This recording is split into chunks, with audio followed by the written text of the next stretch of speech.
Hello there and welcome to this edition of Business Africa Mamelunga. Coming up, Liberia's economy shaken. We'll look at the impact of the presidential election. Advocating for women's rights in agriculture, ECOWAS wants gender equality in land laws.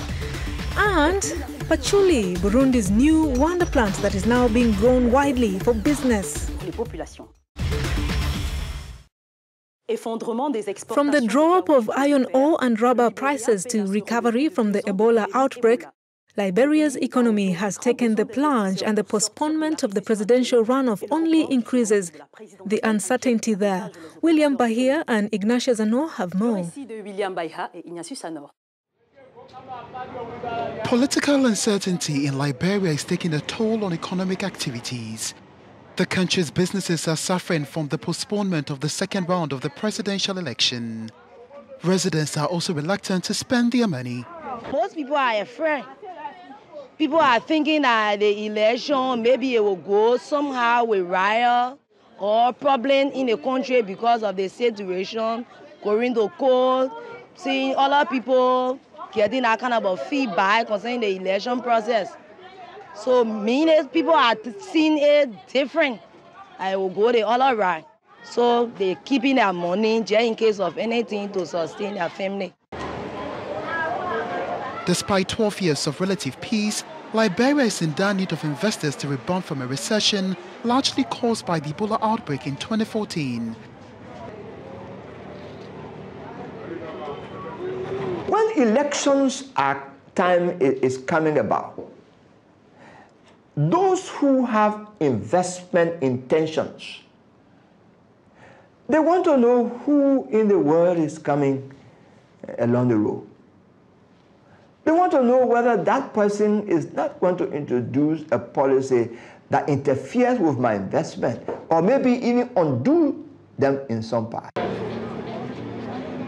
While the outgoing president, Ellen Johnson Sirleaf, is credited with a mixed record, the new president has a huge task of helping the country out of the recession.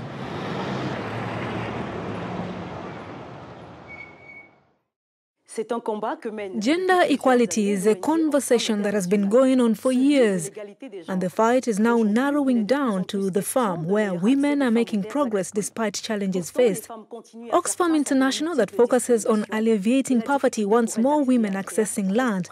Jean-David Mihalme and Jerry Bambi report. Closing gender inequality or gaps for women in agriculture could lead to 20 to 30% increase in food production. This is according to international aid group Oxfam.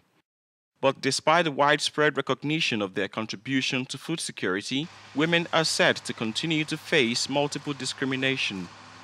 This, Oxfam says, includes lack of women ownership to land.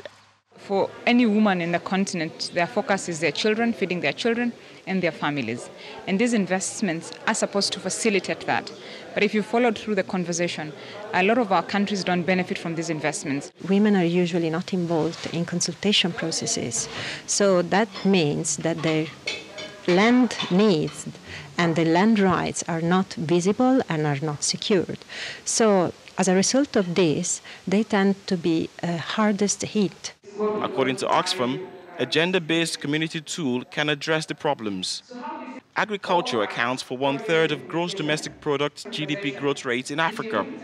But if poverty will be reduced, rural women's work and rights in agriculture, experts say, must be secured. To shed more light, we are joined by Felicity Kafui Kuwonu, the Program Officer at WildLife West Africa, whose goal is to protect and promote the rights of women and children. Hello and welcome to this program. Hello to Business Africa. Thank you for giving me this opportunity to speak to viewers and listeners. What progress has been made so far in improving women's access to land, especially since they account for 60 to 80% of smallholder farmers and make up the highest percentage of the labor force in the world's agricultural sector? Clearly, measuring progress in women's access to land is a little pretentious on our part, as today's measurement indicators hardly exist. The data tells us about 8% of women who have access to land. These data have been done for a few years now, and the question is, how do we know when 8% of women have access to land? Can talk about access to what kind of land? And there, the whole problem remains. Fortunately, in the framework of the calculations of the indicators just approved, there are 3 major indicators that will enable us to measure in the coming years the level of women's access to land. And we say we meet in maybe 13 years to tell us what are the results. What has been achieved? The work of NGOs, the work of governments and different actors have borne fruit. Can we say that today women have more access to land than yesterday? What are the action points already implemented by WildAF, especially in West Africa, where more women are being allowed to participate actively in agricultural production? Since 2009, we have been working with women farmers, and this has helped us to address in a precise and concrete way the question of their access to land. We can see that in terms of what we did, we can talk about the community level, we can talk about the national level, and we will also talk about the international level. At community level, we work on the issue in 6 West African countries. There is a growing awareness of the legal rights of women and communities. And there is also a growing commitment from traditional authorities. And there is also a growing collaboration from landowners who increasingly understand why we must guarantee women's secure access to land. Speaking of the national level, I think it can be said that through the work we have done, there has been a more and more systematic system of influence work at the level of governments. At the international level, we can see that the WildAF, with a number of major players in the ECOWAS region, we are opening up a side of ECOWAS so that the issue of women's access to land can find solutions. And it is for those reasons that at the continental level, we are very committed and we support the initiative Kilimanjaro, which is a mobilization of rural women for access to land and other means of production. Felicite, how is the financing for women already active in agriculture?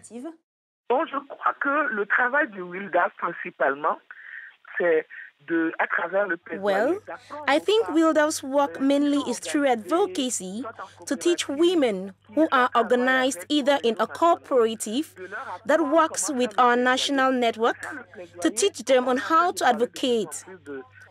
We are now talking more and more about the public-private approach, and through these advocacy, we have seen that in some countries, results have been achieved, for example, in a number of settings in Ghana and the rest of the world.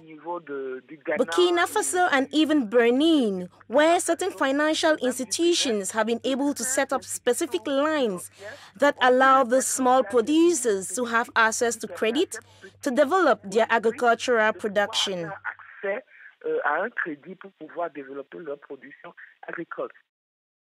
Thank you, Felicite Kafui, for your time. Thank you. Thank you too for giving me the opportunity. That's Felicite Kafui Kuonu, the Program Officer at WildAF West Africa, an organization that advocates for the protection and promotion of the rights of women and children. And very shortly, we'll head to Burundi to discover patchouli, a plant of Asian origin now grown for business.